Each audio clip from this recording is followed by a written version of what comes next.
Hello guys. आज के इस वीडियो में हम बनाने वाले हैं ये पैरालक्स इफेक्ट, जिसमें हमें इमेज और टेक्स्ट दोनों डिफरेंट स्पीड से स्क्रॉल होते हुए नजर आते हैं। इस इफेक्ट को बनाने के लिए हम यूज करने वाले हैं सीएसएस की पर्सपेक्टिव प्रॉपर्टी का और ट्रांसफॉर्म 3D प्रॉपर्टीज का। अब ट्रांसफॉर्म 3D प्रॉपर्टीज का यूज करके हम क्या करेंगे, इमेज और टेक्स्ट के बीच में एक डिस्टेंस क्रिएट करेंगे, जिसकी वजह से ये दोनों डिफरेंट स्पीड में स्क्रॉल होते हुए नजर आएगी।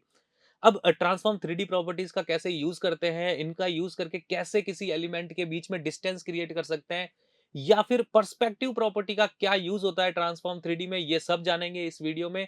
शुरू करने से पहले अगर आप बनना चाहते हैं एक प्रोफेशनल वेब डेवलपर, तो ज्वाइन कर सकते हैं हमारे मास्टर कोर्सेज को, जहां लाइव प्रोजेक्ट एक्सपीरियंस के साथ, लाइव ट्रेनर के साथ इंटरेक्शन करते हुए आप वेब डेवलपमेंट सीखेंगे। तो चलिए शुरू करते हैं। तो शुरू करते हैं। हमारे पास में यहाँ एक HTML फाइल है, जिसमें मैं शुरू करता हूँ एक HTML बेसिक स्ट्रक्चर से।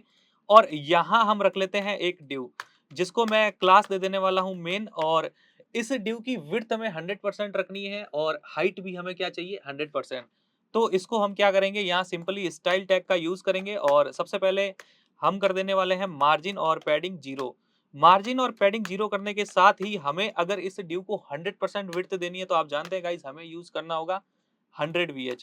तो चलिए शुरू करते हैं। यहाँ मैंने मेन को टारगेट कर लिया है और मैं विड्थ दे देता हूँ 100%। साथ ही हम यहाँ पे इसकी हाइट रख लेने वाले हैं 100 VH। अब गाइस, ये जो मेन है इसे हम बॉडी मान के चलेंगे, यानी हमारा जो बॉडी टैग जो काम कर रहा है, अब वो काम हम चाहते हैं कि ये मेन करे, जो मेन क्लास वाली हमारी ड्यू है। तो इसका मतलब क्या है कि जो भी हमारी कंप्लीट वेबसाइट होने वाली है, वो पूरी उस मेन ड्यू के अंदर होने वाली है। अब मेन की विड्थ तो चलो 100% है, लेकिन हाइट हमने मेन की कितनी ले रखी है, 100 VH। अब वेबसाइट तो और भी लंबी हो सकती है, तो उसके लिए हम मेन की हाइट तो नहीं बढ़ा सकते। तो हम क्या करते हैं, जो मेन है हमारा, इसको ओवरफ्लो वाई स्क्रॉल दे देते हैं, जिससे अगर कंटेंट ज्यादा भी होता है तो वो स्क्रॉलिंग हो जाएगा, ओवरफ्लो नहीं करेगा। तो यहाँ पे मैं लिख लेता हूँ ओवरफ्लो वाई स्क्रॉल। और साथ ही हम यहाँ पे लेफ्ट टू राइट स्क्रॉल ना है, इसलिए यहाँ यूज कर लेंगे ओवरफ्लो एक्स हिडन। तो ओवरफ्लो एक्स हिडन भी हम लोग यहाँ पे कर लेते हैं। अब हमें क्या चाहिए, इस मेन के अंदर एक डिव चाहिए, जिसमें मैं इमेज लगाने वाला हूँ और वो टेक्स्ट भी लगाने वाला हूँ। तो यहाँ चलते हैं, इस मेन के अंदर मैं ले लेता हूँ एक डिव और इसको हम क्लास दे देते हैं इनर। आप जो चाहें वो क्लास दे सकते हैं, बट मैं इनर दे देता हूँ। अब हम क्या करते हैं, इस इनर को भी विड्थ दे देते हैं 100%। ये लीजिए 100% विड्थ दे दिया है मैंने इसको। और अब हम इसकी हाइट थोड़ी सी बढ़ा लेते हैं, क्योंकि हम ये इमेज स्क्रॉल होनी चाहिए। तो मैं लगभग इस इनर को हाइट दे देता हूँ 220 VH।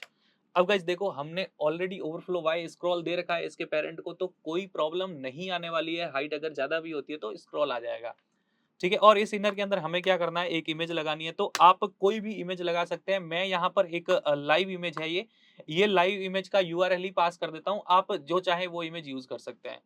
तो इस URL को मैं यहाँ से उठा के और इस इमेज टैग में यूज कर लेता हूँ। अब साथ ही ये जो इमेज है, इस इमेज को हमें क्या कर लेना है, यहाँ पे विड्थ 100% और हाइट भी 100% दे देनी है। तो यूज कर लेते हैं विड्थ 100% और हाइट 100%, जिससे क्या होगा, ये इमेज बिल्कुल इनर जितनी विड्थ और इनर जितनी हाइट ले लेगी। एक बार देखते हैं आउटपुट कैसा आता है। यहाँ पे मैंने ब्राउजर में ओपन किया और बिल्कुल वैसा ही, मतलब 220 VH की हमारी इमेज की हाइट है और विड्थ जो है वो 100% है। यहाँ पर हमारे सामने ये इमेज सक्सेसफुली लग चुकी है। अब हमें क्या चाहिए, इस इमेज के ऊपर टेक्स्ट चाहिए। तो देखो गाइस, अगर हमें इस इमेज के ऊपर टेक्स्ट चाहिए, जबकि ऑलरेडी इसके पेरेंट का 100% विड्थ और 100% हाइट के साथ कंप्लीट एरिया इस इमेज ने कवर कर लिया है, तो हमें ये लगानी पड़ेगी किससे, पोजीशन से। तो चलिए यहाँ पे पहले मैं ले लेता हूँ एक H1। आप टेक्स्ट ले सकते हैं, जरूरी नहीं H1, H2, 3 P टैग कुछ भी ले सकते हैं। फिलहाल मैं H1 में लिख देता हूँ यहाँ पे वेलकम टू WS। ये लीजिए। और अब इसे थोड़ा सा, इसे भी हमें क्या करना होगा, स्टाइल करना होगा। तो यहाँ चलते हैं और यहाँ पे मैं इनर में H1 को टारगेट करके इसे विड्थ विड्थ नहीं देंगे, हम दे देंगे फॉन्ट साइज। लगभग 70 पिक्सल की फॉन्ट साइज दे देता हूँ। और साथ ही यहाँ पे हम कलर कर देंगे इसका व्हाइट। और टेक्स्ट शैडो भी हम लोग दे देते हैं थोड़ी सी, जिससे क्या होगा, ये थोड़ा अच्छा लगेगा। तो एक्स वाई से 0 पिक्सल करने के साथ ही 5 पिक्सल की ब्लैक कलर की शैडो मैं इसे दे दूंगा। अब मैं चाहता हूं कि ये सेंटर में रहे अपने पेरेंट के अकॉर्डिंग। तो देखो, पहले तो इसे पोजीशन देनी पड़ेगी, क्योंकि अभी देखो, अगर मैं इसे पोजीशन नहीं दे रहा हूं तो ये अपने पेरेंट से बाहर निकल गया यहाँ नीचे, जबकि ऐसा नहीं होना चाहिए। अब ये बाहर क्यों आ गया है, क्योंकि इमेज ने पूरी 100% विड्थ और 100% हाइट तो कवर कर रखी है। तो अगर इसमें हमें इस H1 को साथ में एडजस्ट करना होगा, तो हमें क्या करना होगा, इमेज और H1 को देना होगा पोजीशन। तो यहाँ पे मैं इन दोनों को दे देता हूँ पोजीशन एब्सोल्यूट, जिससे कि ये सेम ड्यू के अंदर आ जाएंगे। अब ये एरिया ऑक्यूपाई नहीं करेंगे। अब हम क्या करते हैं, इनका जो पेरेंट है इनर, इसको दे देते हैं पोजीशन रिलेटिव। ये लीजिए पोजीशन रिलेटिव दे दिया है। अब ये इमेज भी आ चुकी है। अब इस टेक्स्ट को डायरेक्ट सेंटर में कर देता हूँ मैं। वैसे हम कर सकते हैं लेफ्ट से 50% करके वगैरह, बट डायरेक्ट हम पेरेंट को डिस्प्ले फ्लेक्स देकर जस्टिफाई कंटेंट का यूज करके इसको सेंटर में भेज देंगे। तो मैं दे देता हूँ डिस्प्ले फ्लेक्स, साथ ही जस्टिफाई कंटेंट सेंटर करूंगा तो ये विड्थ के अकॉर्डिंग सेंटर में चला जाएगा, और अलाइन आइटम सेंटर का यूज करके हम इसको क्या करेंगे, हाइट के अकॉर्डिंग भी सेंटर कर देंगे। चलिए रिफ्रेश करके देखते हैं, यहाँ पे ये टेक्स्ट सक्सेसफुली आ चुका है। अब गाइस देखिए, ये इफेक्ट बनाने के लिए हमें इमेज को पीछे भेजना पड़ेगा। पीछे भेजने से मेरा मतलब क्या है, आप आराम से समझिए कि अगर हम ट्रांसफॉर्म ट्रांसलेट एक्स का यूज करते हैं तो क्या होता है। जब हम ट्रांसफॉर्म ट्रांसलेट एक्स का यूज करते हैं तो अगर पॉजिटिव वैल्यू देंगे तो जो भी एलिमेंट जिसको आप ट्रांसफॉर्म दे रहे हो वो राइट साइड की तरफ मूव करेगा विड्थ के अकॉर्डिंग, और अगर आप उसको नेगेटिव वैल्यू देते हो तो वो क्या आ जाएगा, विड्थ के अकॉर्डिंग लेफ्ट साइड में। मतलब ओवरऑल जो आपका ट्रांसफॉर्म ट्रांसलेट एक्स है वो विड्थ के अकॉर्डिंग काम करता है। वहीं अगर मैं ट्रांसफॉर्म ट्रांसलेट वाई दूंगा तो वो हाइट के अकॉर्डिंग काम करेगा। पॉजिटिव वैल्यू में वो बॉटम की तरफ जाएगा और नेगेटिव वैल्यू में टॉप की तरफ जाएगा। ठीक वैसे ही अगर हमें इसे पीछे भेजना है यानी आगे या पीछे, तो हम क्या यूज करने वाले हैं, ट्रांसफॉर्म ट्रांसलेट जेड। तो ये एक 3D जैसा लगने लगेगा क्योंकि ये थोड़ा सा पीछे चला जाएगा। अब ये विड्थ और हाइट के अकॉर्डिंग नहीं चल रहा है, अब ये आगे और पीछे हो रहा है। तो मैं इसको 10 पिक्सल पीछे भेजना चाहता हूँ। 10 पिक्सल पीछे भेजने के लिए यहाँ पे इमेज को मैं दे देता हूँ ट्रांसफॉर्म ट्रांसलेट जेड। यहाँ चलते हैं और यूज कर लेता हूँ मैं ट्रांसफॉर्म ट्रांसलेट जेड -10 पिक्सल। मैं इसको जो है 10 पिक्सल पीछे की तरफ भेजना चाहता हूं तो मैंने -10 पिक्सल दे दिया है। अब देखिए गाइस, अभी ये काम नहीं करेगा। मैं आज जाके रिफ्रेश भी कर देता हूं और आपको बिल्कुल भी नजर नहीं आएगा कि इसने अपना काम किया है कि नहीं किया है, क्योंकि ट्रांसलेट जेड जो है वो ट्रांसफॉर्म 3D की प्रॉपर्टी है। ठीक ऐसे ही अगर रोटेट 3D भी आप यूज करते हो तो वो भी ट्रांसफॉर्म 3D की प्रॉपर्टी है। उसके लिए हमें इसके पेरेंट को जो है 3D बॉक्स बनाना पड़ेगा। यानी जिस भी डिव के अंदर ये एलिमेंट लग रहे हैं जिनमें हम 3D प्रॉपर्टीज का यूज करना चाहते हैं, तो उस एलिमेंट को या फिर इनके पेरेंट को हमें 3D बॉक्स बनाना पड़ता है। तो 3D बॉक्स बनाने के लिए हमारे पास में एक प्रॉपर्टी है ट्रांसफॉर्म स्टाइल। तो इसका जो पेरेंट है इनर, इसे यहाँ पे मैं प्रॉपर्टी दे देता हूँ ट्रांसफॉर्म स्टाइल, और वैल्यू हमें रख लेनी है प्रिजर्व 3D। इससे ये क्या होगा, 3D बॉक्स बन जाएगा। अब आप इस पर 3D प्रॉपर्टीज यूज कर सकते हैं यहाँ पर इजीली। एक बार आपने अगर पेरेंट को ट्रांसफॉर्म स्टाइल प्रॉपर्टी दे रखी तो इसके चाइल्ड के साथ में क्या कर सकते हैं, आप 3D प्रॉपर्टीज को यूज कर सकते हैं, क्योंकि इस प्रॉपर्टी के अप्लाई होने के बाद में ये बिल्कुल 3D बॉक्स बन जाएगा।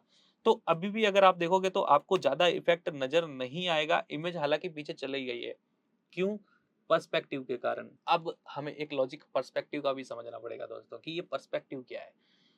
हम जनरली जब मूवी देखने जाते हैं तो सीट का प्रेफरेंस क्या रहता है कि हम कौन सी सीट पर बैठ के जो है मूवी देखेंगे।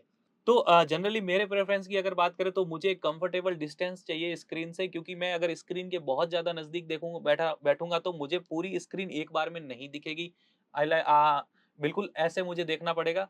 और अगर मेरी इस जो सीट है वो एक कंफर्टेबल डिस्टेंस के साथ में, तो मैं इजीली पूरी स्क्रीन को एक साथ देख सकता हूँ। अब सेकंड प्रेफरेंस क्या रहेगा मेरा कि मेरी जो सीट है वो सेंटर में होनी चाहिए, यानी लेफ्ट में नहीं होनी चाहिए या बहुत ज्यादा राइट में नहीं होनी चाहिए, क्योंकि उससे जो मेरा व्यू है उसका एंगल बिगड़ेगा और मेरा एक्सपीरियंस खराब होगा मतलब मूवी देखने का। तो उसके लिए हम क्या करते हैं, अपनी सीट को प्रेफरेंस देते हैं। तो इसी को हम बोलते हैं पर्सपेक्टिव। अब देखो स्क्रीन वही है, मूवी भी वही है, लेकिन सिर्फ आपके थोड़ा सा डिस्टेंस के साथ बैठने से ही आपका एक्सपीरियंस चेंज हो जाता है। ठीक वैसे ही सीएसएस में भी क्या होता है कि यहाँ पे एक वर्चुअल डिस्टेंस हम क्रिएट कर सकते हैं, जिससे हम इसको थोड़ी सी दूरी से देखेंगे और क्या होगा, हमारा एक्सपीरियंस सही हो जाएगा इसे देखने का।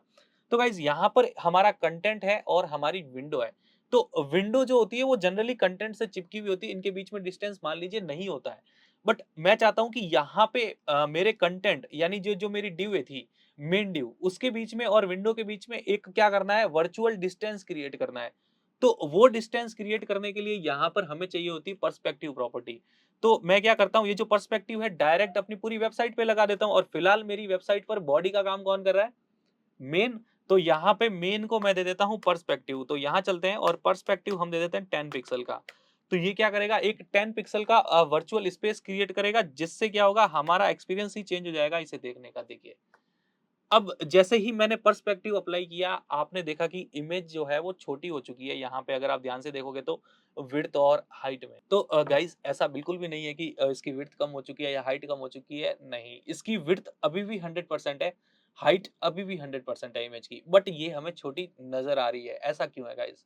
देखिए थोड़ा-सा समझते हैं कि जब हम कुछ चीज़ों को बहुत दूर से देखते हैं, तो वो क्या न नज़र आती है हमें? छोटी नज़र आती है। जनरली मान लीजिए कि कोई माउंटेन है, आप माउंटेन को बहुत नज़दीक से देखते हैं, तो वो आपके लिए बहुत बड़ा होता है, बट जब आप डिस्टेंस से देखते हैं, तो वो आपको छोटा नज़र आता है। तो ठीक वैसे ही क्या है, यहाँ पे ये इस इमेज से हम एक डिस्टेंस पे हैं। 10 पिक्सल की डिस्टेंस हमने पर्सपेक्टिव से क्रिएट कर रखी है और 10 पिक्सल हमने क्या कर रखा है, ट्रांसलेट जेड से इसको पीछे भेज रखा है। तो इस डिस्टेंस की वजह से ये इमेज जो है हमें छोटी नज़र आ रही है। तो हमें इस इमेज को वापस बड़ा भी दिखाना है, लेकिन बिना विड्थ और हाइट बढ़ाए, क्योंकि विड्थ ऑलरेडी 100% है, हाइट ऑलरेडी 100% है। तो मैं विड्थ और हाइट को इससे ज़्यादा नहीं करना चाहता, बट मुझे फिर भी इसे ज़ूम करना है। तो बिना इसका एक्चुअल एरिया बढ़ाए आप इसको ज़ूम कर सकते हैं स्केल प्रॉपर्टी से। तो यहाँ पे ट्रांसफॉर्म के साथ मैं स्केल भी रख लेता हूँ। तो चलते हैं, कहाँ है इमेज का ट्रांसफॉर्म, ये रहा। यहाँ पे हम क्या करेंगे, इसको स्केल कर देते हैं एक बार 2। देखिए गाइस, अब फिक्स नहीं है कितना स्केल करना है। फिलहाल मैं 2 कर लेता हूँ, तो यहाँ जाते हैं, रिफ्रेश कर देता हूँ मैं एक बार, आप देखो स्केल हो चुका है, बट यहाँ लेफ्ट साइड में थोड़ा-सा स्पेस अभी भी बच रहा है, यानी प्रॉपर ज़ूम नहीं हुआ है। तो हम थोड़ा-सा और ज़ूम कर लेते हैं, लाइक 2.1। चलिए अब देखते हैं, हो चुका है। तो अब प्रॉपर जो इमेज है उसकी विड्थ भी सही है, हाइट भी सही है और इमेज ने प्रॉपर एरिया भी कवर कर रखा है। ठीक है। अब हम इसको स्क्रॉल करके देखते हैं गाइस। अब देखिए, जैसे ही मैं स्क्रॉल करूँगा, आपको बिल्कुल इफेक्टिव नज़र आएगा। हमारा 3D इफेक्ट लग चुका है। आप देखोगे कि यहाँ पे जो टेक्स्ट है हमारा, वो फास्टली मूव कर रहा है और इमेज थोड़ी स्लो मूव करते हुए दिख रही है। आप इसे बनाकर देखिए, तभी आप इसको फ़ील भी कर पाएँगे। अब आप सोच रहे होंगे कि सर, हमने अभी तक इसमें ऐसा कुछ किया नहीं है, मतलब स्क्रॉल से रिलेटेड हमने इस पे कुछ भी प्रॉपर्टीज़ अप्लाई नहीं की है। हमने सिर्फ़ कुछ डिस्टेंस क्रिएट की है या फिर इमेज को थोड़ा-सा पीछे भेजा है, फिर ये ऐसा हो कैसे गया? मतलब इसका लॉजिक क्या है? टेक्निकली समझने की कोशिश करते हैं गाइज़। अब देखिए, चलिए टेक्निकली समझने से पहले, अगर आपको पर्सपेक्टिव और ट्रांसफॉर्म स्टाइल फ्रीज़र और 3D पर अलग से एक वीडियो चाहिए, तो उस पर उसके लिए कमेंट करके ज़रूर बताएँ। अब हम इसको समझते हैं। देखिए, एग्जाम्पल के लिए मान लीजिए कि हम जब जनरली ट्रैवलिंग करते हैं, तो ट्रैवलिंग करते टाइम जो हमारे नज़दीक वाली चीज़ें होती हैं, मान लीजिए कि आपकी विंडो के जस्ट बाहर जो चीज़ें हैं, वो आपके साथ बिल्कुल फ़ास्टली मूव करती है ना? इस जल्दी से निकल जाती है। बट जो चीज़ें डिस्टेंस के साथ होती है, मान लीजिए कि दूर कोई माउंटेन है या फिर अब जब आप नाइट में ट्रैवल करते हो तो मून हो गया, वो हमें लगता है कि स्लोली ट्रैवल कर रहा है। मतलब एक तरह से देखें तो वो हमारे साथ चल रहा होता है। ऐसा क्यों होता है? क्योंकि गाइज़ देखो क्या होता है कि ट्रैवल तो एक्चुअली हम कर रहे हैं, वो ट्रैवलिंग नहीं कर रहे हैं। वैसे ही स्क्रॉल क्या हो रहा है, विंडो स्क्रॉल हो रहा है। इमेज वही है ना? और जो हमारा टेक्स्ट है वो भी यही है।